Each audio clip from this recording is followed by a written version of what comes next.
Genial, buenísimo. Y vamos a empezar, bueno, ya nos hemos encontrado varias veces en este espacio, pero igual hoy la clase la voy a dictar yo, entonces me vuelvo a presentar para quienes no me conocen. Mi nombre es Paula Parodigol, yo soy emprendedora social, soy gerente de proyectos y socia en Ikigai Laboratorio Social, soy licenciada en Comunicación para el Desarrollo en la Universidad Católica del Perú y tengo más de 10 años de experiencia en diseño y ejecución de estrategias de comunicación, marketing, relaciones públicas y también 8 años de experiencia en diseño y despliegue de programas sociales. Cuento con estudios complementarios en evaluación y monitoreo de proyectos y programas sociales y economía del comportamiento, y también estoy certificada como Conscious Business Change Agent por Conscious Business Journey. Entonces, hoy día, como vimos, vamos a hablar del primer paso para diseñar y construir programas sociales, que este personalmente es mi paso favorito y me parece muy importante para comenzar cualquier tipo de iniciativa que hagamos. Vamos a hablar sobre cuáles son las etapas de un proyecto para iniciar. Luego vamos a aterrizar a qué es un problema para finalmente profundizar sobre cómo abordar una problemática social. Y esto también es relevante para la postulación que ustedes van a hacer para el reto, porque justamente una de las cosas que vamos a evaluar es la relevancia del problema. Vamos a evaluar si se ha identificado de manera clara y adecuada y si está bien fundamentada la problemática social que atiende la propuesta. Y muchas veces vemos, justamente en este tipo de postulaciones, que la solución planteada no necesariamente hace match con la problemática, o que la problemática la ponen de forma muy general, ¿no? Entonces, era importante tener esta clase para poder aterrizar bien cómo se plantea una problemática, qué es una problemática, y que con ello también puedan ustedes eh, tener una mejor postulación, ¿no? Y con esa claridad. ¿Hasta ahí alguna duda? Veo que varias personas se acaban de conectar. Bienvenidos, bienvenidas. Muchas gracias por estar aquí. Genial. Entonces, primero vamos a hablar de las etapas de un proyecto. Un proyecto tiene distintas etapas y muchas veces, no sé si acá les ha pasado, nos pasa que las salteamos, ¿no? Se nos ocurre una idea. Antes que entender un problema, se nos ocurre una idea. ¿No? Y vamos de frente a la implementación. Pero lo ideal es poder empezar definiendo el problema, hacer un diagnóstico, luego tener un espacio para diseñar este proyecto en base a esta información que hemos encontrado y luego hacer la implementación, ¿no? Y a veces, y está bien también, el entusiasmo nos gana y hay muchas iniciativas que van de frente a la acción sin antes preguntarse si realmente están entendiendo la problemática que buscan solucionar. No sé si les ha pasado algo así. Ahí los escucho. Juan dice, sí, sí, sí. A ver, Juan, ¿nos puedes contar un poquito? Claro, por ejemplo, desde Atmósfera, algo que nos pasó en un inicio era que nosotros le dábamos mucho énfasis al desarrollo de los proyectos sostenibles. Entonces, nosotros sí teníamos como que un enfoque por áreas, ¿no? O sea, tenemos horticultura, desarrollo social, medio ambiente, gestión, y cada uno de esas áreas tiene su propio equipo de trabajo. Y en una primera instancia nosotros creíamos que, o sea, lo que nosotros estábamos solucionando o lo que nosotros estábamos impactando era en esas áreas en específico y a través de esos proyectos. Sin embargo, después de un tiempo nos dimos cuenta que, o sea, o sea, el problema que estábamos solucionando, o digamos, la problemática que estábamos abordando no era esa, sino que era la falta de involucramiento juvenil. Entonces, después de un tiempo, o sea, de un par de meses, teníamos ya dentro del equipo como 95 jóvenes. Entonces, que eran jóvenes que venían siempre puntuales, siempre puestos que en su rol de comercial o de marketing o de comunicaciones o de dirección, lo daban todo. Entonces realmente estábamos creando como una nueva generación de chicos, ¿no? Y que todos eran voluntarios. Entonces, sí creo que o sea, ahí fue donde nos dimos cuenta, entonces lo que estamos resolviendo no es estos problemas a través de estos proyectos, porque sí, o sea, eran problemas súper fuertes, ¿no? O sea, lo que estábamos resolviendo era la poca participación juvenil, ¿no? En el entorno. Entonces, es un poquito. Buenísimo, Juan. Gracias por eso, porque efectivamente o sea, podemos tener una hipótesis de lo que creemos que queremos resolver o cómo lo queremos resolver, y en la cancha vamos a comprobar si eso era lo que pensábamos o no. Entonces hay que salir a la cancha, pero primero hay que tener esta primera etapa de definición de problema y diagnóstico, ¿no? Que nos ayude a poder tener un mejor diseño, una implementación más eficiente y justamente con ello una evaluación que nos permita seguir ajustando, seguir entendiendo, para luego regresar a seguir descubriendo esas problemáticas y ajustar el diseño para luego hacer una mejor implementación, ¿no? Entonces, este es un flujo constante, es un flujo que siempre se va a estar retroalimentando. Y algunos pasos previos a justamente la elaboración del diseño y cómo abordamos este diagnóstico, entendimiento de la problemática es, primero yo percibo que hay una situación o un problema, ¿no? Identifico que esto me parece que está mal. Luego hago un diagnóstico de la situación. Esto quiere decir identificar quiénes son los grupos afectados por la situación, cuáles son los indicadores de estado actual, puedo definir una línea de base y también idear sobre posibles estrategias para abordar.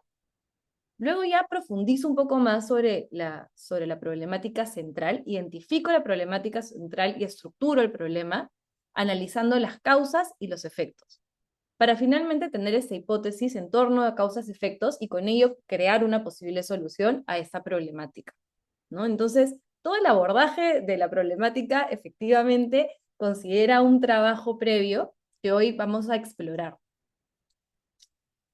Pero, ¿qué es un problema? ¿Cómo defino un problema? Acá me pueden ustedes comentar cómo, ¿no? ¿Qué creen que es un problema? Me pueden dar algunos ejemplos también de los problemas que atienden sus organizaciones. Ahí Mayra, Sandro, Richard.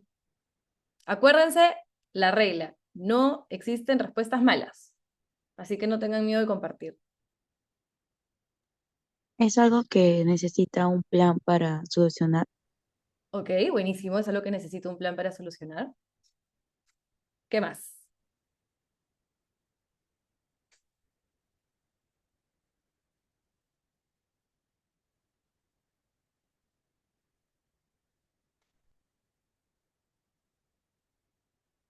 ¿Qué más? ¿Qué más?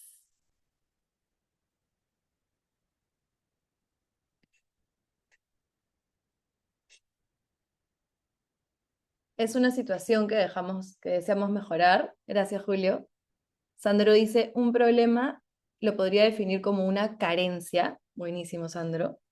Una carencia.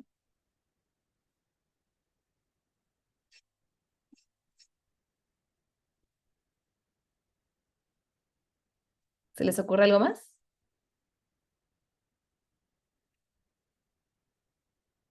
Richard, un problema es una situación que implica riesgo y peligros que puedan ser atendidos. Buenísimo, Richard, gracias. Y efectivamente, un problema es una situación negativa o insatisfactoria existente que preocupa, angustia o inquieta, que se da en un momento determinado y afecta negativamente a determinadas personas. Los problemas sociales se definen como carencias, como justo mencionaba, o déficit existentes en un grupo poblacional determinado, ¿no? Acá también Débora justamente contribuía con una discordancia entre lo que se espera idealmente en una situación o persona y lo que existe. Mayra también, circunstancias que dificultan el logro de un fin, ¿no? Y algo que me parece súper relevante también es que constituyen una brecha entre lo deseado por la sociedad, en lo que creemos que es bienestar, y la realidad, ¿no? Entonces, hay una carencia sobre una expectativa también, ¿no? De bienestar. ¿Y por qué es importante entender qué es un problema y que esté bien estructurado? Porque si un problema está mal expresado, se corre el riesgo de que no se resuelva de que no se resuelva cuando se ejecuta el proyecto, ¿no? Por esa razón debemos cuidar que los problemas no queden expresados como soluciones disfrazadas de problemas. Entonces, muchas veces, ¿no? En el entusiasmo, uy, yo quiero limpiar playas, ¿no? Yo quiero, entonces de frente nos vamos a la acción, porque el problema se nos hace evidente, pero no validamos que todos estamos entendiendo lo mismo, que el programa está alineado a esa causa principal o esa causa que yo busco atender de la problemática, ¿no? Entonces, hay que distribuir alimentos a los niños. ¿Pero por qué? Pueden haber muchas razones por las cuales se deba distribuir alimentos a los niños, ¿no? En cambio, si yo quiero atender la problemática, tengo que entender que la problemática es que en el Perú existen altos índices de nutrición infantil, ¿no?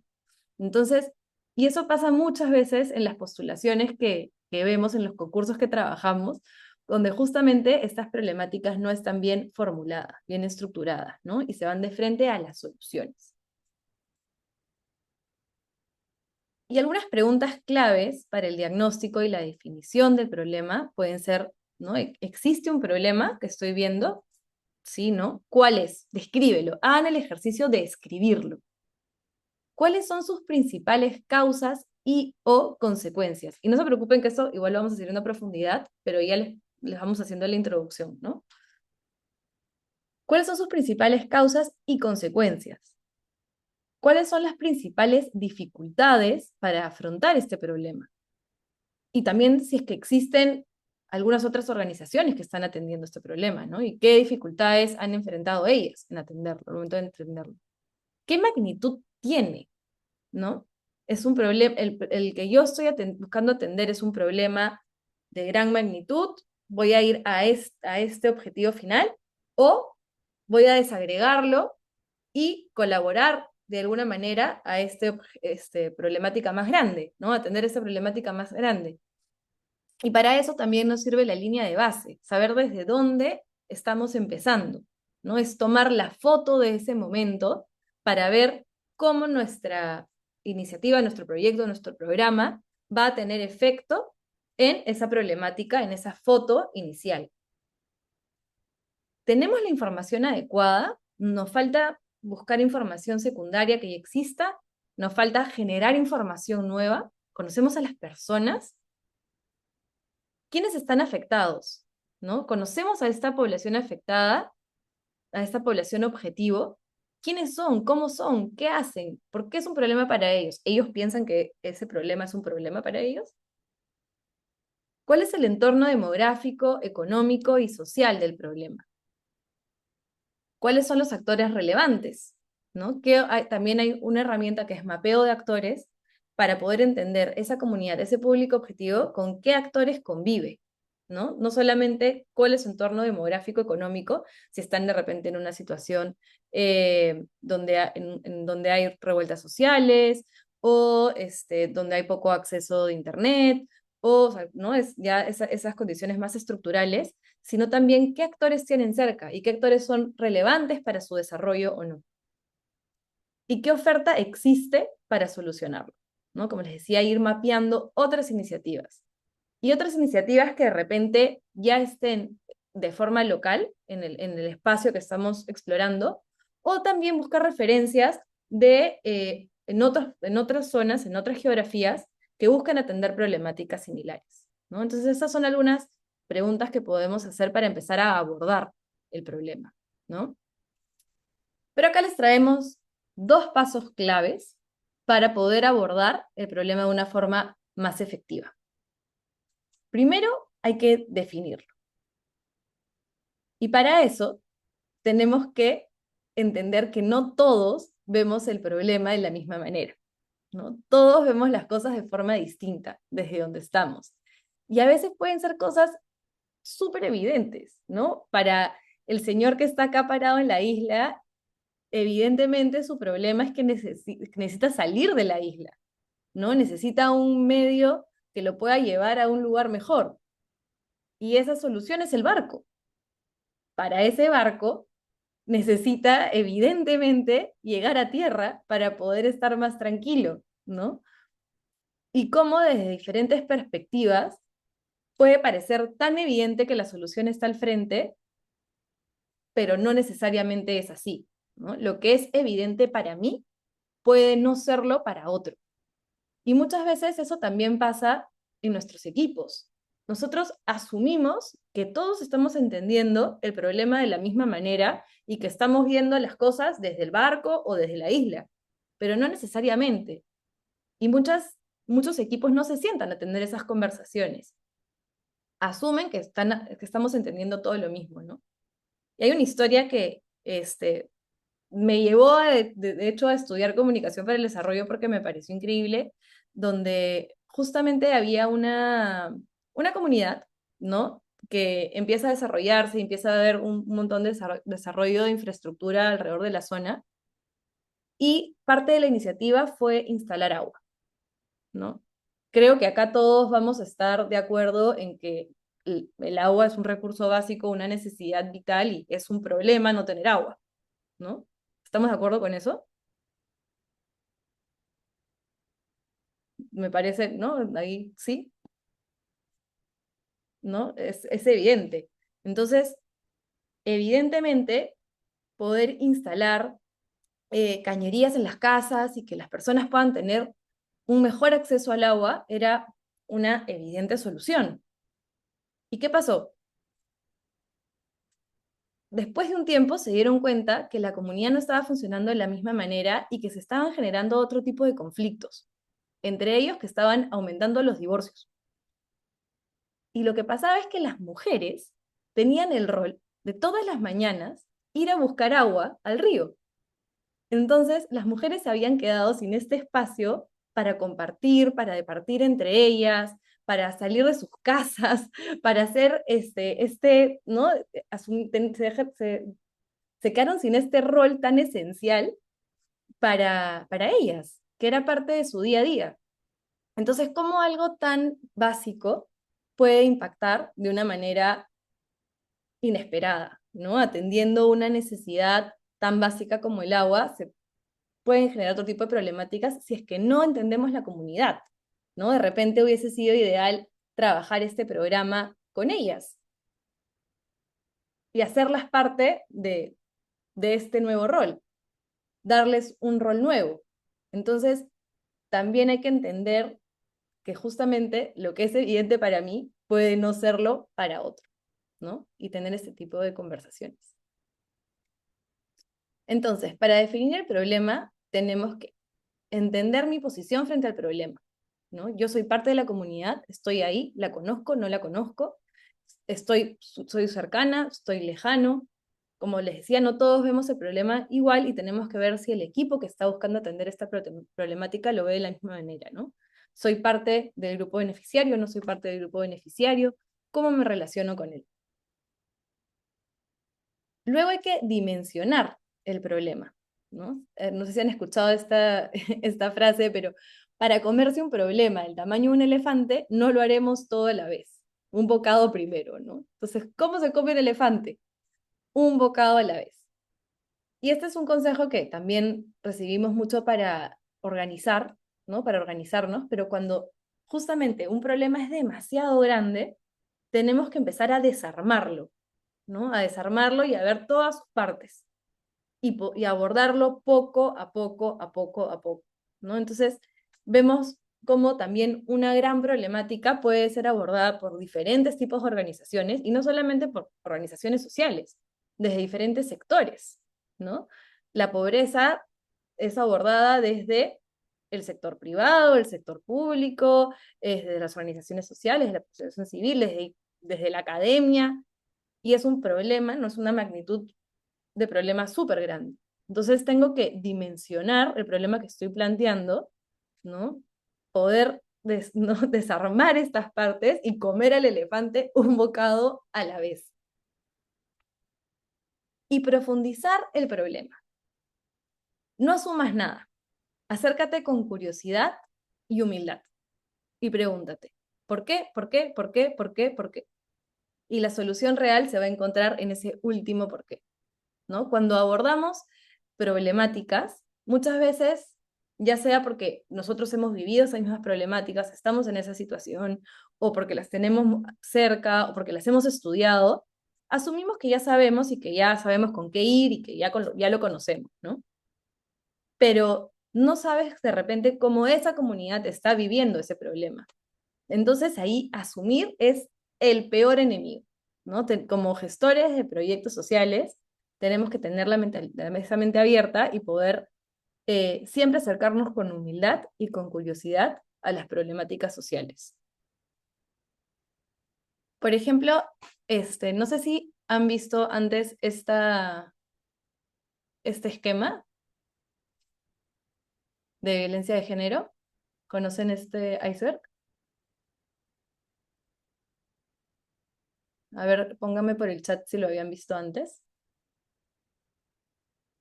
¿O es la primera vez? No. Débora sí. Daniela no. Mariana sí. Buenísimo. Primera vez.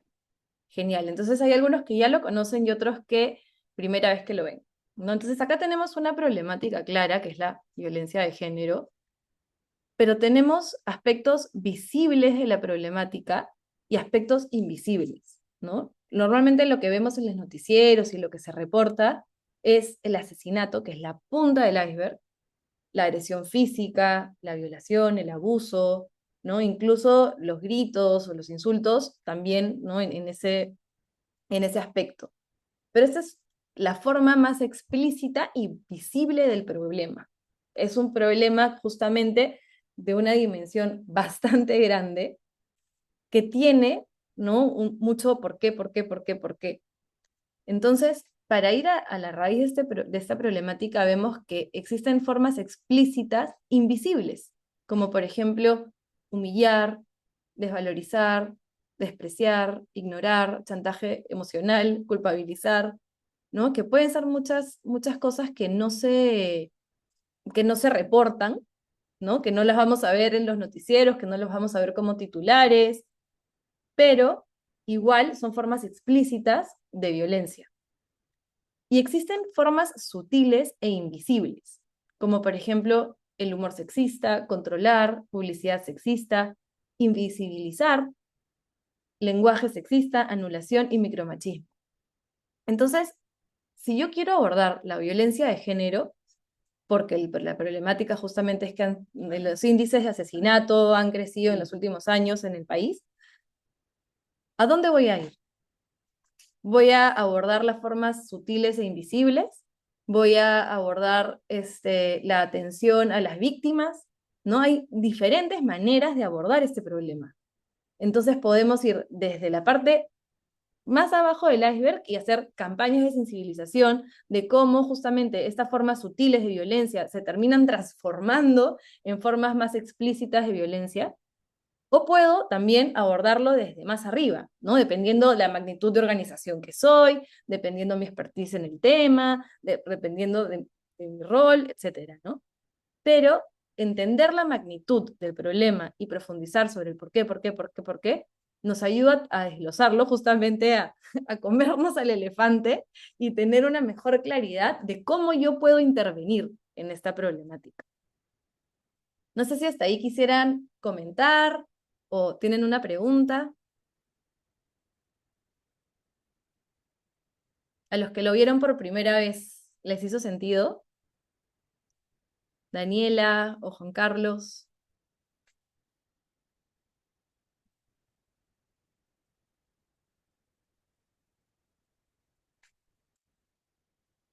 Sí, ahora sí. Sí, Daniela. Muchísimo. Valentina, sí. Con más claridad. ¿Alguien quisiera comentar? Acuérdense que a mí me encanta conversar con ustedes, así que les voy a hacer hablar. Juan. Para variar, no mentira. Este, o sea, me parece súper chévere, algo que también, o sea, al menos me gusta hacer a mí cuando trato de buscar posibles proyectos, es justamente eso. Primero, concuerdo muchísimo con la primera parte de identificar el problema y nunca, o sea, es la primera vez que lo veo así como un iceberg, me parece súper chévere, es una manera diferente que nunca había visto, de hecho.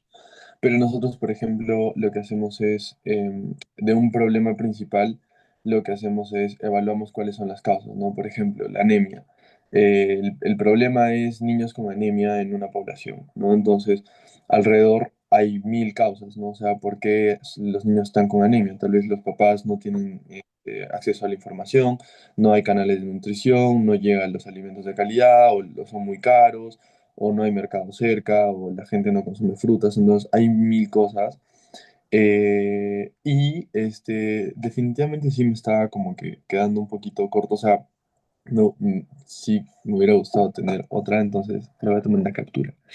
Eh, pero sí, está cool, o sea, de hecho, eso, la parte visible e invisible, responde muchísimo a un montón de cosas que, o sea, que nosotros hacemos empíricamente, pero ahora veo que hay un fondo, está cool. Gracias, Juan, lo máximo. Qué bueno, sí, efectivamente, ¿no? Repensar los problemas a veces, y no siempre tenemos tiempo, y el tiempo es dinero. Entonces, muchas veces las organizaciones o los proyectos sociales, y a nosotros como Ikigai nos pasa, ¿no? Tenemos clientes que llegan a decirnos, no, queremos entender todo, hagamos desde el diagnóstico, entendamos bien la problemática, cómo nosotros hacemos match con esa problemática y cómo podemos abordar. Y hay otras veces que ya llegan con una solución planteada y nos buscan justamente para desarrollar proyectos sociales alineados a eso que ya tienen identificado, ¿no? Y en el camino, justamente vamos aprendiendo a acomodar y a rediseñar esa intervención. Entonces, efectivamente, muchas organizaciones no tienen de repente los recursos, el tiempo para darse, ¿no? el momento y el espacio para hacer este tipo de análisis. Eh, pero se puede hacer de diferentes maneras y no tiene que tener siempre, ¿no? No tiene que ser una experiencia carísima. Ahora les voy a explicar un poquito sobre las herramientas que podemos utilizar y cómo podemos hacerlo. Pero quería ver si alguien más tiene hasta este punto alguna pregunta. Débora dice, estoy en un lugar público y no puedo encender el micrófono, pero una cuestión muy, muy importante y que tiene que ver con acercarse con humildad es abordar la perspectiva de la población que se pretende ayudar. Efectivamente, Débora, gracias por esa intervención. Yo siempre digo que ayudar es de las cosas más difíciles que existen, porque justamente tienes que ir con esta mirada de humildad y ver que tú también estás yendo a aprender, ¿no es cierto? O sea, es una interacción de doble vía, ¿no? Entonces, ¿cómo te, te paras frente a esa problemática? Es difícil como gestores de proyectos sociales, ¿no? Eh, entonces, gracias por eso. ¿Alguien más quisiera comentar o agregar algo?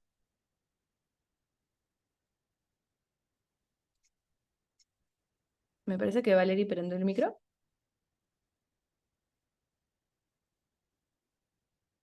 No, ya, perfecto. Entonces, seguimos avanzando.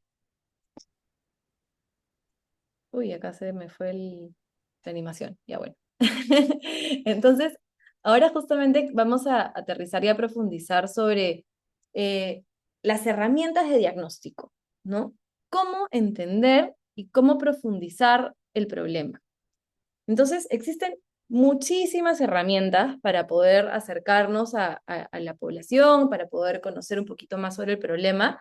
Acá les dejo algunas que creo que son eh, relevantes y también accesibles.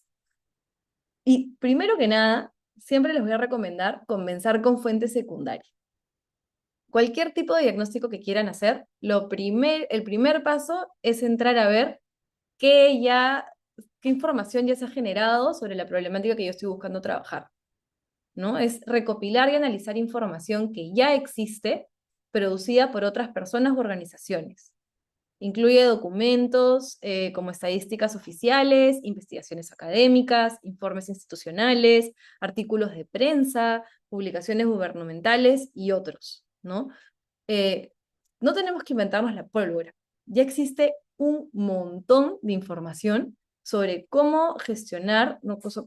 Cómo diferentes proyectos sociales han tenido impacto en diferentes partes del mundo.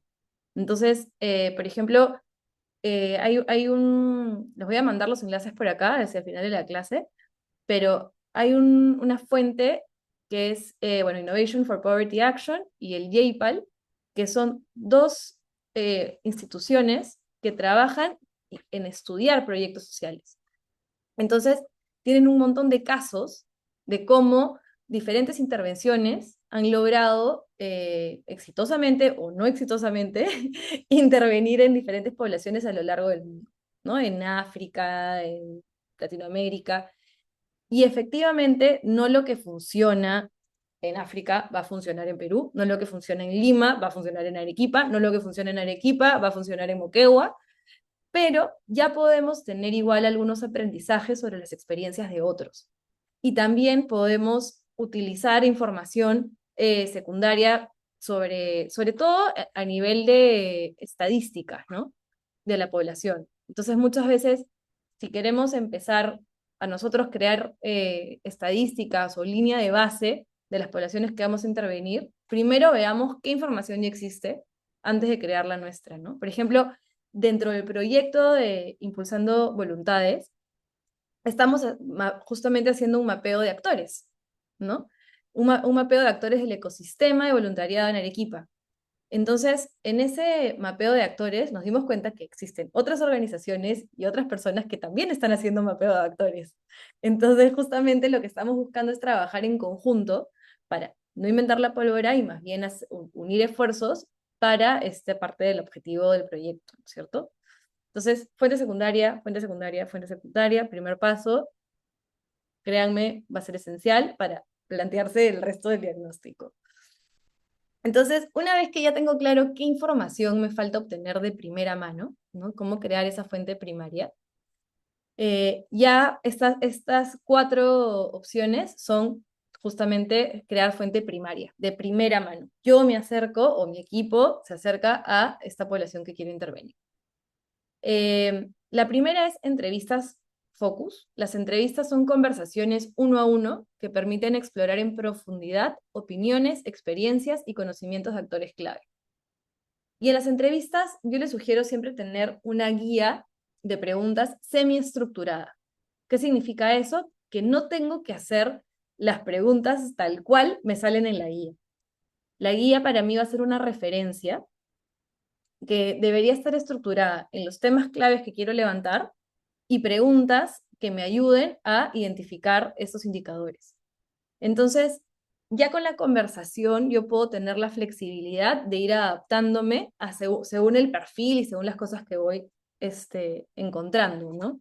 Pero a veces cuando tenemos entrevistas ya me respondieron la pregunta 6 con la 2 o de la nada me dijeron algo que no tenía mapeado y quiero profundizar. Entonces, a veces cuando hacemos levantamiento de información y hacemos entrevistas, no pasa que me pongo ansioso porque no va con la guía, no va con la estructura de preguntas que yo había planteado y no pasa nada. Por eso siempre propongo una guía semiestructurada. Luego tenemos los grupos focales. Las discusiones grupales moderadas que revelan percepciones compartidas o contrastadas sobre un tema específico, ¿no? Acá invito a un grupo de personas a debatir sobre un punto en específico. Por ejemplo, los grupos focales funcionan muy bien, sobre todo cuando quiero validar materiales, ¿no? Entonces, si yo quiero hacer un folleto informativo para una campaña social, puedo llevar el folleto a un grupo focal y decirles que lo lean, ¿no? Se los entrego y hago preguntas sobre qué entendieron, qué no entendieron, y poder generar esa conversación para ver ¿no? en qué están todos de acuerdo o en qué se difiere. Yo creo que también algo importante a tener en consideración es que tampoco tenemos que hacer miles de entrevistas y miles de grupos focales. Llega un momento cuando ya empezamos a escuchar lo mismo y ya empezamos a tener las mismas percepciones y ahí podemos parar, ¿no? No necesitamos para que nuestro diagnóstico sea, digamos, válido, va a depender obviamente del tamaño de la intervención y etcétera, pero ya llega un punto donde podemos decir, ok, ya tenemos esta mirada y con eso adaptamos nuestra encuesta para ya validar a un grupo, una población más grande, ¿no? Entonces, la entrevista y el focus de alguna manera nos encuadran y nos validan también las preguntas que queremos levantar en la encuesta de forma más específica a una población más grande. Entonces, en la encuesta ya tenemos un instrumento estructurado que recolecta datos de una población mediante preguntas cerradas o abiertas, pueden ser cuantitativas o pueden ser cualitativas, y permite obtener información sobre percepciones, comportamientos o condiciones sociales, ¿no? Podemos hacer una encuesta que levante información demográfica sobre la población, o también percepciones y comportamientos que, ¿no? Preferencias, cómo perciben justamente la problemática, etc. Luego tenemos otras dos herramientas que a mí me parecen también súper potentes y me encantan personalmente. Una es la observación no participante, y esta es una técnica en la que el investigador observa el entorno o el comportamiento social sin intervenir ni interactuar, lo que le permite registrar información objetiva sobre dinámicas sociales. Entonces, por ejemplo, yo quiero ver cómo se mueve el efectivo en un mercado. Entonces, voy al mercado y sin interactuar con las personas, me puedo pasear por el mercado y mirar cómo las personas usan Yape o pagan por efectivo, o si llevan mucho dinero o no, dónde lo guardan, cómo lo guardan, qué otros medios de pago utilizan, entre otras cosas, ¿no? Pero solamente veo esos intercambios y anoto, ¿no? ¿Quién es la estación del mercado que tiene más cola? ¿Cuáles son esas dinámicas que están pasando entre los diferentes puestos? Y ahí puedo ir yo, ¿no? Pudiendo sacar algunas conclusiones y anotando y anotando y anotando todo lo que voy viendo en el espacio. La observación participante, ya ahí sí tengo que involucrarme con el contexto, ¿no? Entonces el investigador se integra al contexto o comunidad participando en sus actividades mientras observa. Permite una comprensión más profunda y contextual de la problemática. Entonces ya sea que yo voy y compro ¿no? algo en el mercado y tengo una interacción con la persona que me está vendiendo, o por ejemplo, eh, de repente me quedo con una persona que está atendiendo, ¿no? en un puesto de mercado y la acompaño durante el día y la ayudo a vender. Eso también podría ser observación participante, ¿no? Yo ya me vuelvo parte del contexto, trato de involucrarme con el contexto y tengo esa vivencia junto con ellos, ¿no? Entonces, por ejemplo, en el caso que les conté del agua, ¿no? Una observación no participante hubiese sido yo irme a pasear en la comunidad, ver cómo de repente las mujeres en las mañanas salían, pero sin involucrarme con ellas, ¿no? Una observación participante hubiese sido acompañarlas, recoger el agua del pozo, llevarlas a la casa en la mañana, estar con ellas, interactuar con ellas, conversar con ellas, ¿no? Entonces, estas son algunas herramientas que a mí me parecen claves para poder entender el problema, ¿no? Y hacer un diagnóstico. Eh, Como les digo, existen muchas otras que también pueden implementar, pero esas son algunas básicas, ¿no? No sé si hasta ahí alguien quiere agregar algo o de repente recomendar alguna herramienta.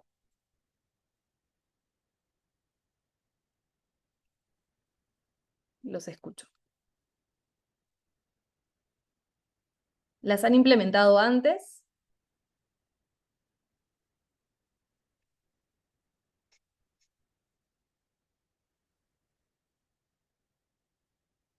Cuéntenme por el chat si han usado alguna de estas herramientas antes.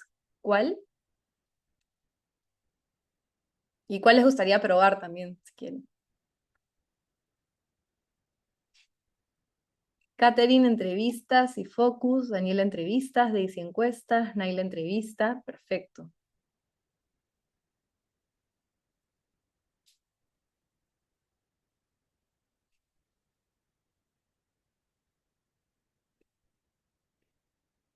¿Alguna más? Fuentes secundarias, qué bueno. Valentina, la observación no participante sirve demasiado para no alterar algunos resultados. Buenísimo. Valentina, no sé si quieres abrir micro y contarnos un poquito más sobre eso. Ahí está Miriam y luego Valentina. Hola, ¿qué tal? Sí, bueno, en nuestro caso usamos los entrevistas por Focus, bueno, las entrevistas y luego usamos Focus como también para sacar algunos testimonios de cómo se viene trabajando, pero también los Focus lo direccionamos de dos públicos, ¿no? Tanto las personas que han sido beneficiadas y también el público, el grupo gestor porque creo que también es muy importante escuchar cómo se han sentido, de qué manera sienten que el proyecto puede escalar, o también sienten que tal vez no es algo adaptable para una escala, pero sí para una, tal vez una réplica con varios ajustes, ¿no? Con varios ajustes ahí para darle como más vuelta. Y por ahí algo que se menciona mucho es el tema de la observación participante y que creo que lo hacemos, pero a la vez también sentimos que no seguimos la pauta de la guía, ¿no? Bueno, casi la gran mayoría de nosotros somos científicos sociales. Todo esto es como que el día a día de nuestro trabajo, Bueno, pero sumarlo al equipo y capacitarlos es como que también un poco complicado porque a veces ellos dicen, no, pero es que es complejo porque yo no puedo ver lo que tú ves. Y claramente, ¿no? También ahí existe como estos altibajos dentro del equipo. Pero creo que es muy, muy importante estas herramientas, ya sea desde el diagnóstico, pero también nos acompaña en el monitoreo y cierran, ¿no? Para la evaluación. buenísimo, Miriam, gracias por eso. Efectivamente son herramientas que nos van a acompañar a lo largo del proyecto, que eso es súper importante. Y también algo que mencionas que ya lo van a ver con Antonio también el miércoles, cuando hablemos ya el diseño, es también tener este tipo de conversaciones y evaluaciones con los voluntarios, no solo con los beneficiarios, ¿no? Sino para también retroalimentar las iniciativas y los proyectos, identificar justamente dentro del equipo gestor y el equipo de voluntarios cómo han percibido las iniciativas, también va a ser súper relevante, ¿no? Buenísimo. ¿Alguien más quisiera participar? Manos. Débora, Ya por encender. No sé si se me escucha. te ¿Me escucha? escuchamos. ¿Sí? ¿Me escuchas? Sí, Hello. te escuchamos. Ah, ok, genial. Lo que quería comentarles es que, o sea, estas partes son muy importantes, pero también a lo largo de cuando ya tenemos aplicada la intervención, ¿no? O sea, mantener haciendo una especie de monitoreo de cuáles son los efectos que está teniendo en la población. Y bueno, nosotros trabajamos con una población específica, entonces muchas veces esta cosa de observación participante se va mucho en el día a día, como decía antes, no me acuerdo cómo se llama la chica, que estuvo, es que yo. Pero sí, igual, o sea, creo que es importante estar constantemente recibiendo el feedback de la población y estar entendiendo cuáles son las dinámicas internas a través de la participación, el involucramiento en el contexto. Mm, Aunque también la observación no participante de ciertos aspectos, ¿no? Eso. Lo máximo. Muchísimas gracias, Débora. Genial. ¿Alguien más quiera participar? Buenísimo. Bueno, por el grupo nos pusieron... Ah, Valeria, adelante. Ya, sí, bueno, más que todo, yo uso básicamente casi todas porque estudio psicología y la que más me gusta es la de entrevista de focus y la observación no participante. En la entrevista de focus usualmente lo hemos usado para hacer como que un debate de ideas. Me recuerdo cuando hicimos una entrevista sobre qué preferías, si la Inca Cola o la Coca-Cola, y había varios puntos de vista y me encantaba la lluvia de ideas en qué se podía mejorar, qué se podría hacer, en qué las diferencian y cosas así. Y en la observación no participante también me agrada demasiado, por lo que es como que lo ves desde un punto en el que está toda su naturaleza. Más que todo eso me gusta verlo en los niños, porque es como que cuando ven una autoridad se comportan de manera diferente, pero cuando los ves, no sé, por ejemplo, en los recreos, en su espacio libre, son personas como que súper diferentes, tienen más libertad, es más, hasta con sus mismos compañeros se expresan de manera diferente a cómo se expresan con, no sé, con los mismos profesores o autoridades. Entonces, eso. Buenísimo, Valeria. Sí, efectivamente estas herramientas se usan muchísimo para hacer estudios de mercado, ¿no? Y justamente creo que son súper valiosas para eso. Y efectivamente la observación, claro, desde la psicología, la observación en niños es clave para poder entender ¿no? El comportamiento de la persona y el desarrollo a lo largo de su vida. ¿Valeria?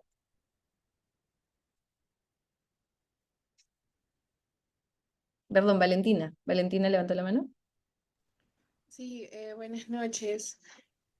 Bueno, yo justo describí que para mí creo que era súper importante la observación no participante, ya que a veces nosotros cuando trabajamos con chicos, a veces altera un poco, así como también mencionaste que es importante en la psicología, a veces altera un poco sus comportamientos cuando son observados.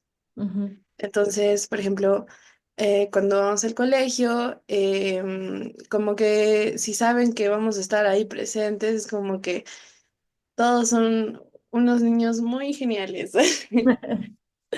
modelos, niños modelos. Entonces, a veces como que a veces se altera eso un poco, em, como los resultados de lo que se está esperando. ¿No? Que es verlos en algo cotidiano, en algo normal, algo natural. Entonces, yo creo que a veces nos funciona bastante la observación no participante, porque es como al hacerlo de una manera disimulada y ver cómo ellos mismos se van interactuando y se van em, desarrollando de manera natural, ayuda bastante también en los resultados, porque no son alterados, no fingen, son ellos mismos. Claro. No, está súper lo que dice Valentina, porque justamente eso, ¿no? O sea, si yo quiero diseñar algún proyecto social que busque atender alguna problemática que he identificado en el sector educativo, claro, yo voy a la clase, converso con los niños, todos se portan perfectos, identifico dos, tres cosas claves, voy, diseño mi proyecto, lo implemento y no funciona porque así no se comportaban los niños. Entonces, efectivamente, esta es una herramienta que nos puede ayudar a poder comprender mejor esa realidad y poder adaptarlo a, ¿no? Entender la problemática real del espacio y con eso diseñar de una forma más efectiva mi iniciativa, ¿no? Muchísimas gracias. Bueno, seguimos avanzando, y vamos al punto 2, que es estructurar el problema, ¿no? Entonces ya lo desmenuzamos, ya lo entendimos, ya lo definimos, ya también entendimos un poco mejor y ahora ya podemos estructurarlo, ¿no? Como vimos al inicio, entender las causas y efectos. ¿Qué herramientas conocen para poder estructurar un problema?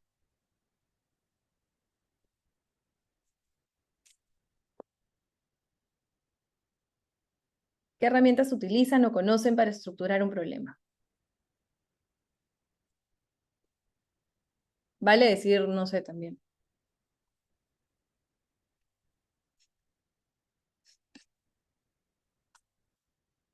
Emily, árbol de problemas, perfecto. Matriz FODA, análisis de riesgos, gracias Flavia.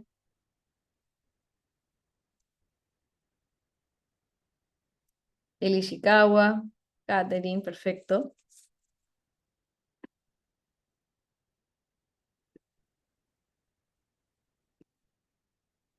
¿Alguna más? Rueda de causas, el mapa mental, genial.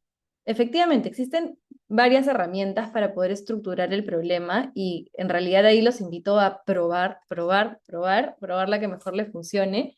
Existen desde las más complejas que son el marco lógico, ahí está justo Miriam, ¿no? La matriz de marco lógico, existen algunas más puntuales como la Ishikawa, otras como la matriz FODA, análisis de riesgos y efectivamente el árbol de problemas, ¿no? Que justamente esa es la que hemos traído a la sesión de hoy, eh, que justamente nos ayuda a hacer de forma más visible el análisis de las causas y los efectos, ¿no? Entonces, el árbol de problemas es una herramienta visual que permite analizar y comprender a fondo una situación problemática. Su principal objetivo es identificar las causas que originan el problema central y los efectos que ésta genera en la realidad social, ambiental, económica o cultural de la comunidad. Entonces, el árbol de problemas, justamente como lo construimos, es que tenemos, ¿no? Este problema central, el tronco, es la situación negativa que queremos transformar. Las causas son las raíces, las raíces representan justamente las causas de este problema, que pueden ser tanto directas como indirectas, ¿no? Entonces yo puedo tener una causa directa al problema, pero también puedo explorar hacia abajo la causa de esa causa, ¿no? Y esa es la indirecta. Y los efectos, que son las ramas, ¿no? Justamente las ramas simbolizan los efectos o consecuencias de ese problema en las personas o el entorno, ¿no? Que también pueden ser directas o indirectas. Entonces, el árbol de problemas justamente es utilizado en en muchos diseños de proyectos sociales, comunitarios o educativos, porque nos permite comprender el problema de forma estructurada y profunda, identificar dónde intervenir de forma más efectiva, ¿no? Ya con todo el panorama, con todo el árbol ya construido, como justamente estábamos hablando, tenemos que dimensionar el problema y definir en qué rama me tengo que enfocar yo, ¿no? O me puedo enfocar yo. Y también o sea, ir podando, justamente, ¿no? Ir podando para ver dónde podemos centrarnos. Generar ideas claras para futuras acciones o soluciones. Fomentar el trabajo colaborativo y el pensamiento crítico, especialmente cuando se hace de forma participativa. Y no solo muestra qué cosa está mal, sino que también abre el camino hacia soluciones concretas, que se pueden trabajar luego mediante un árbol de objetivos o plan de acción, ¿no? Entonces, este árbol de problemas puede luego pasar a un árbol de objetivos que también se puede convertir en un plan de acción justamente. Entonces, acá les he traído un ejemplo. Tenemos, por ejemplo, el bajo acceso de atención médica, a atención médica oportuna en la comunidad de San Pablo, ¿no? Algunas causas son que no hay un centro de salud en la comunidad, que hay carencias de transporte público seguro o frecuente, y una causa indirecta es que justamente la falta de inversión estatal en infraestructura rural genera que no haya este centro de salud o haya carencia de transporte público. Las postas más cercanas están a una hora de distancia, hay escasez de personal médico disponible, esto porque hay una descentralización ineficiente de los servicios médicos y no existe un programa de incentivos o formación, y hay falta de campañas de salud y prevención por falta de acceso a Internet, ¿no? Normalmente las campañas sociales la fomenta el ministerio desde, ¿no? enviando recursos de forma virtual y no hay un sistema de capacitación eficiente para el despliegue de estas campañas. Esto genera justamente el bajo acceso a atención médica oportuna en la comunidad de San Pablo. ¿Cuáles son los efectos? Altas tasas de enfermedades prevenibles como la anemia, infecciones y diarreas, aumento de complicaciones médicas por falta de atención temprana, desconfianza o abandono del sistema de salud, pérdida de productividad en adultos por enfermedad no tratada, y esto genera mortalidad evitable en grupos vulnerables, ¿no? Entonces, esta es una manera de justamente estructurar el problema, ¿no? De poder desglosar la problemática y ver desde dónde puede atender esta problemática mi organización y mi proyecto, ¿no? En este caso, no sé si se les ocurren cómo podría intervenir un programa de voluntariado en esta problemática. Ahí los escucho.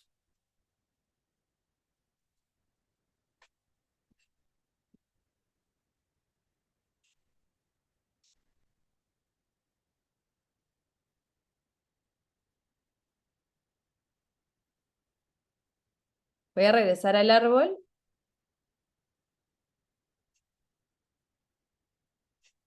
¿No? Ahí está. Y la pregunta es, ¿cómo creen que una intervención de voluntariado podría atender alguna de estos aspectos de la problemática?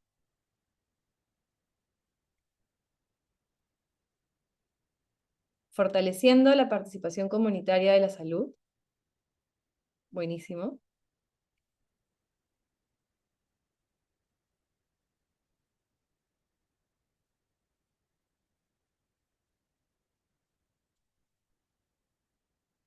¿Qué más? ¿Qué más? Los escucho.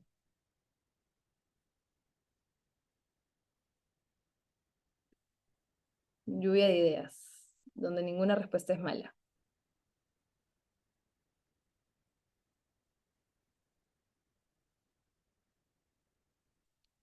Ahí la pregunta es, ¿desde dónde voy a enfocar mi iniciativa, ¿no? Eh, voy a abordarla desde la falta de infraestructura. Keren dice, buenas noches, a través de facilitación de servicios sociales, perfecto, ¿no? Voy a involucrarme más en campañas sociales, eh, en sensibilización para que las personas se puedan hacer chequeos, de repente cómo atender la carencia de transporte público. Puede ser también en configuración de alianzas con el sector privado, perfecto. Educación en sanidad y salud, formación en grupo comunitario que puede dar información preventiva. Excelente,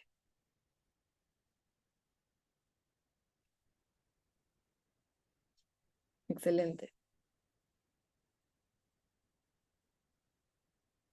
Y eso, ¿no? Esto justamente, el árbol de problemas nos permite poder desagregar y estructurar la problemática para poder con ello nosotros también abordar mejor nuestra iniciativa. Es bastante multifocal, se puede hacer un programa de voluntariado para cada uno de los problemas. Exactamente. Mapeo de enfermedades en la comunidad de San Pablo para identificar acciones concretas con grupos vulnerables priorizados. Buenísimo.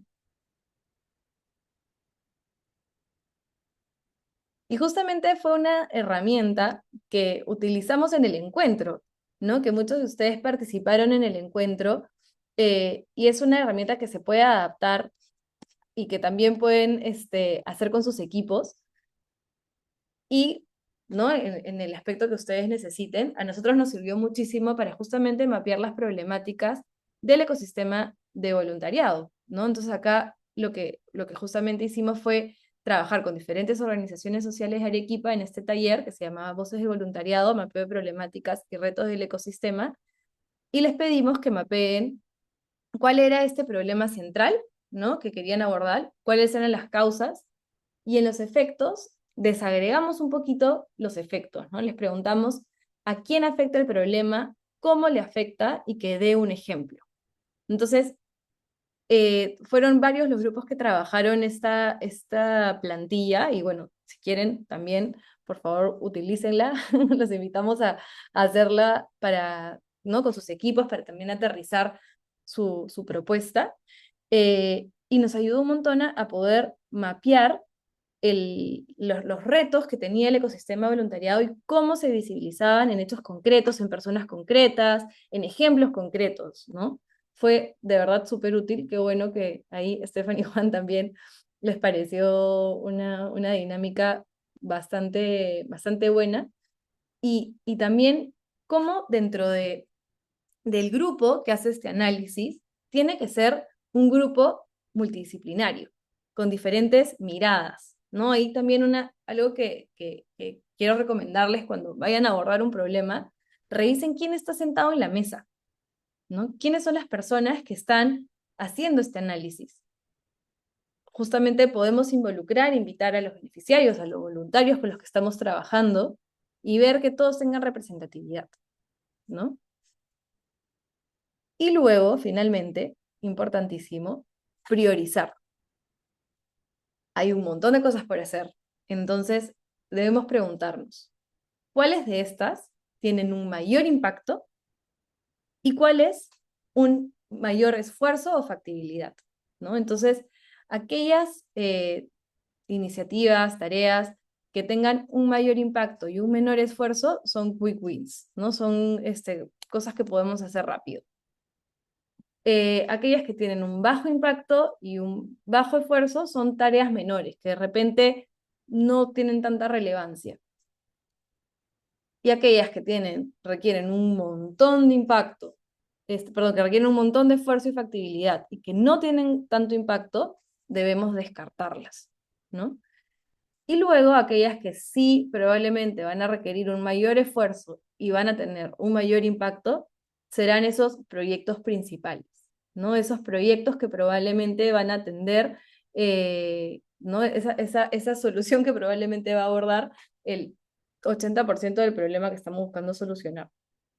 Entonces, hay que priorizar, ¿no? Luego de analizar y entender el problema, hay que priorizar y definir con qué parte del problema nos estamos quedando para poder abordarlo de forma más efectiva, ¿sí? Entonces, haciendo una recapitulación, y ya para pasar a sus preguntas, eh, vamos a recordar que primero debemos definir el problema, ¿no? Entender que todos vemos las cosas de formas distintas, entender mi posición frente al problema, dimensionarlo, profundizar sobre él con estas herramientas, ¿no? Hacer un diagnóstico en la medida de lo posible, y luego estructurarlo. Con las diferentes herramientas que ustedes han mencionado, también lo pueden hacer, pero también les recomendamos el árbol de problemas, que es una herramienta bastante eficiente, bastante visual, efectiva, y también se puede hacer de forma colaborativa, ¿no? Acá también como lo usamos para esta dinámica fue hacer una lluvia de ideas para las causas y una lluvia de ideas para los efectos, y luego agrupar aquellas similares y luego priorizarlas, ¿no? Entonces, es súper efectivo hacerlo de una forma dinámica y grupal, y sirve muchísimo para justamente tener estas discusiones y tratar de entender si es que efectivamente todos estamos entendiendo el problema y estamos viéndolo desde la misma manera, ¿no? Ya sea desde la isla o desde el barco, para finalmente priorizar. Entonces, con esto ya empezamos a cerrar la sesión. También quiero hacerles unos recordatorios finales de lo que sigue, pero no sin antes escucharlos, qué nos llevamos, ¿no? Conversar un rato sobre qué nos llevamos, qué preguntas adicionales tienen, cómo están pensando plantear la problemática en la postulación para el reto. Los escucho, los leo. Sí, Julio, no te preocupes que vamos a pasar la presentación y la grabación.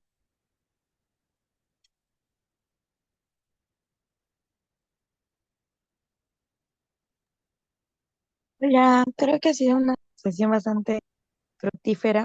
Eh, Sé que estamos casi todos dispersados en distintas, creo, regiones de Perú y que de una otra manera impactar en esta región nos permite también podernos situar en qué problemáticas están actualmente, ¿no?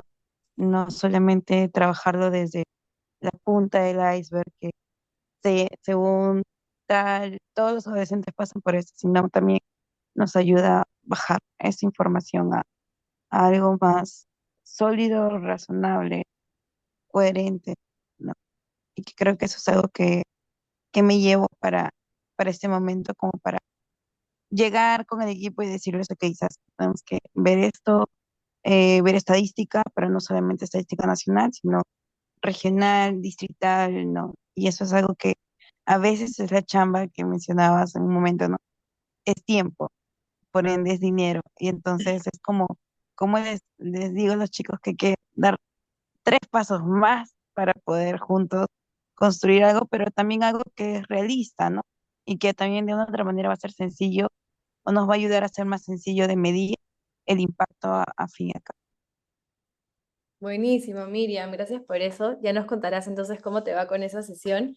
Efectivamente, ¿no? Cada vez que, también desde Ikigai, cuando empezamos un proyecto, nos sentamos como equipo a conversar sobre qué sabemos de esa problemática, y vemos si es que nos metemos a leer un poco de noticias, o sea, si es que no tenemos el presupuesto para hacer un diagnóstico, para revisar la data que existe, leer las noticias que hay a nivel nacional, a nivel local.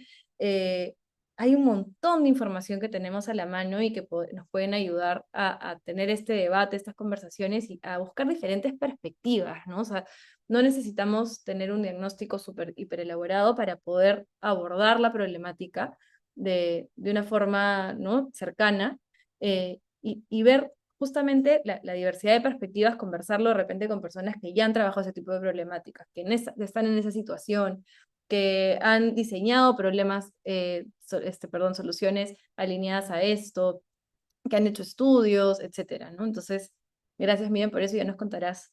Suerte, cómo te va con el equipo. Kerem dice, realmente sí ha sido muy buena la ponencia porque problemas hay muchos, pero sin una esquematización abordarlos tal vez dejaría cabos sueltos. Efectivamente, Kerem, y por eso queríamos hacer esta sesión porque justamente en las postulaciones, como ya lo mencioné antes, eh, nos dicen, ¿no? Nos dejan solamente el enunciado principal de ayudar en la educación, ¿no? Apoyar en los déficits de la educación, ¿no? Entonces, no necesariamente se establece, ok, pero justamente las brechas que hay en el nivel educativo son muchísimas. ¿Qué brechas estás abordando efectivamente, no? Y, por ejemplo, eso pasa mucho con los ODS, ¿no? Yo contribuyo al ODS tal, ¿no? Responde justamente a una problemática, pero pocas son las veces que me dicen qué meta del ODS están abordando. Si ustedes entran a la página de los ODS y descargan, si justamente entran a ver cada uno la problemática que enfrenta, van a ver súper bien desglosado las metas que implica cada uno de estos, ¿no? Mira, a mí se me pasa 24/7, jajaja, con el equipo. Efectivamente, es que tenemos que ir a esos subtítulos, ¿no? Como le digo yo. Daisy dice, me gustó la manera de ver un problema en forma de iceberg, las nuevas formas de levantar información y gracias a las sugerencias de los demás, saber cuál podría aplicar de manera eficiente. Lo máximo, Daisy. Carlos pregunta, ¿el plazo para la postulación hasta qué fecha es? Uy, genial. Buena pregunta, Carlos. Ahorita volvemos a proyectar el cronograma para poder afinar esa pregunta. Johnny dice, nos llevamos una manera clara de acceder a la perspectiva de otros para poder entender cómo empezar y por dónde atacar ese problema, pues como dicen, lento pero seguro, y así poder abordar todos los aspectos y poder darle una gran solución a un problema. Efectivamente, Johnny, y de repente, como les dije al inicio, no lo vamos a hacer de la mejor manera en la primera intervención. Tampoco los quiero invitar a parar completamente, sino ir con esta mirada mientras voy avanzando, ¿no? Como ustedes mismos dijeron, son herramientas que no les van a servir únicamente al inicio, sino mientras van monitoreando el avance de sus programas, ¿no? Es justamente cuando vimos al inicio el flujo del proyecto, es cíclico, ¿no? Tengo que regresar constantemente y mirar cómo he avanzado, qué está pasando, cómo el contexto social, económico, va afectando también esa problemática y ese problema va mutando y va evolucionando, ¿no? Entonces hay que mirarlo constantemente y con eso seguir mejorando nuestras iniciativas y seguir, ¿no?, reforzándolos y dar lo mejor que podamos a esta población que estamos buscando atender. Genial. ¿Alguna otra pregunta más? Si no, ya paso a dar los avisos eh, parroquiales de próximas fechas. Ah, buenísimo, Daniela, genial. Ahorita mismo voy a dejar de compartir y les voy a compartir los enlaces para las organizaciones donde pueden ver. Denme un segundito.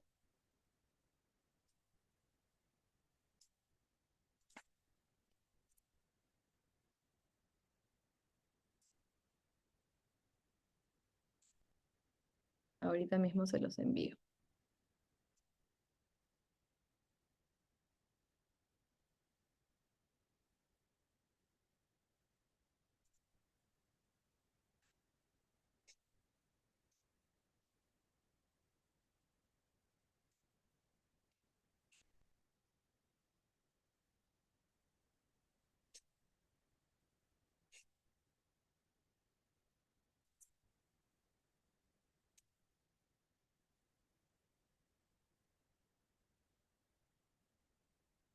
Genial. ¿Pueden ir también poniendo algunas otras dudas por el chat?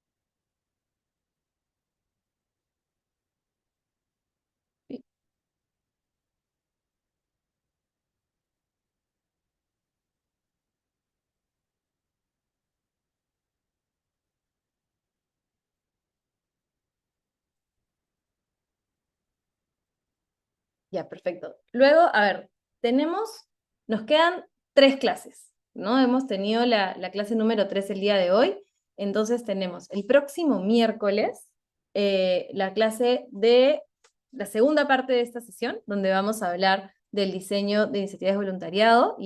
Ahí vamos a hablar con Antonio Herrera. Va a estar buenísima la clase, justamente nos va a ayudar a reforzar ya el diseño y qué tenemos que tener en consideración cuando hacemos un proyecto de voluntariado. Y luego vamos a tener el próximo lunes y el próximo miércoles la sesión 4 y 6, donde vamos a hablar sobre presupuesto. En la sesión 5 vamos a volver a ver a Jonathan, y luego vamos a hablar con Ana Paula de PROA el día miércoles sobre comunicación y estrategia de comunicación, efectivamente. Y justo ahí Alexandra acaba de compartir en el chat las bases. Pueden entrar también a la página de Impulsando Voluntades para ver toda la información sobre el reto. Ahí van a encontrar las bases con el detalle. Y una vez que finalicemos esas clases, ya va a empezar la postulación. Desde ahí pueden empezar a enviar sus postulaciones. Vamos a estar atentos a las dudas que puedan surgir. Así que los invito a no enviarlas hasta el último día. Ahí también van a ver el cronograma. Sino ya ir preparándolas y aprovechar que nos van a tener ¿no? atendiendo cualquier duda que pueda surgir de entre los equipos para poder abordar sus postulaciones de la mejor manera. Así que eso es mi cábala, dice Miri. Mandarlo al último minuto. Así que no se preocupen, estaremos ahí para resolver sus dudas, ¿no? Y poder hacerlo de la mejor manera. Lo que nos falta enviarles es el formulario de postulación como tal, ¿no? El canal por el cual van a mandar su postulación. Eh, pero ya tenemos justamente diseñadas las preguntas, y eso también lo van a encontrar hacia el final de las bases, ¿sí? Mayra. Hola, no, ya me respondiste a una de las preguntas que es sobre el formulario de inscripción, que entiendo lo van a enviar luego. Y tengo otra pregunta, ¿cuál sería el canal oficial entonces para hacerles las consultas sobre el mismo formulario de inscripción o de postulación? ¿El correo O o el sea, WhatsApp? ok, o estas sesiones. O estas sesiones, efectivamente. O sea, yo desde ya podría hacer consultas.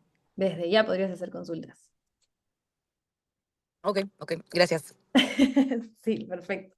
Ahí justamente vamos a tener bueno, como les digo, las sesiones que nos quedan van a ser de diseño de voluntariado, y ahí voy a volver a proyectar los criterios. Dame un segundo.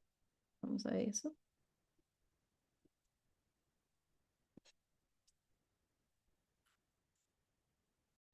Entonces, vamos a tener la sesión de Antonio, donde justamente nos va a hablar de cómo diseñar una propuesta de voluntariado de forma efectiva, que parte del criterio de evaluaciones que vamos a evaluar la calidad del plan de movilización voluntaria, ¿no? La convocatoria, la capacitación, la retención y el vínculo a largo plazo. Entonces, para este criterio, la clase de mañana va a ser súper importante.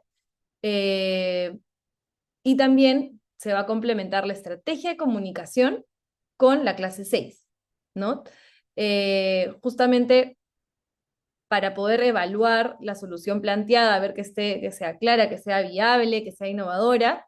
También les va a ayudar muchísimo la clase de Jonathan, que va a hablar sobre presupuesto, ¿no? Cómo estructurarla, cómo plantearla, y ahí vamos a ver también si es viable, ¿no? Entonces, bueno, y sobre capacidad organizacional ya hemos tenido las 2 sesiones previas, que justamente nos han ayudado a poder tener herramientas para poder fortalecernos como organización. Así que eso también, si quieren, pueden ir a YouTube y revisar esas 2 sesiones. Todas las sesiones las estamos colgando ahí, así que las pueden encontrar. Les hemos enviado los enlaces a sus correos, y cualquier cosa, si es que la quieren buscar a la mano, también nos pueden escribir al WhatsApp o al correo.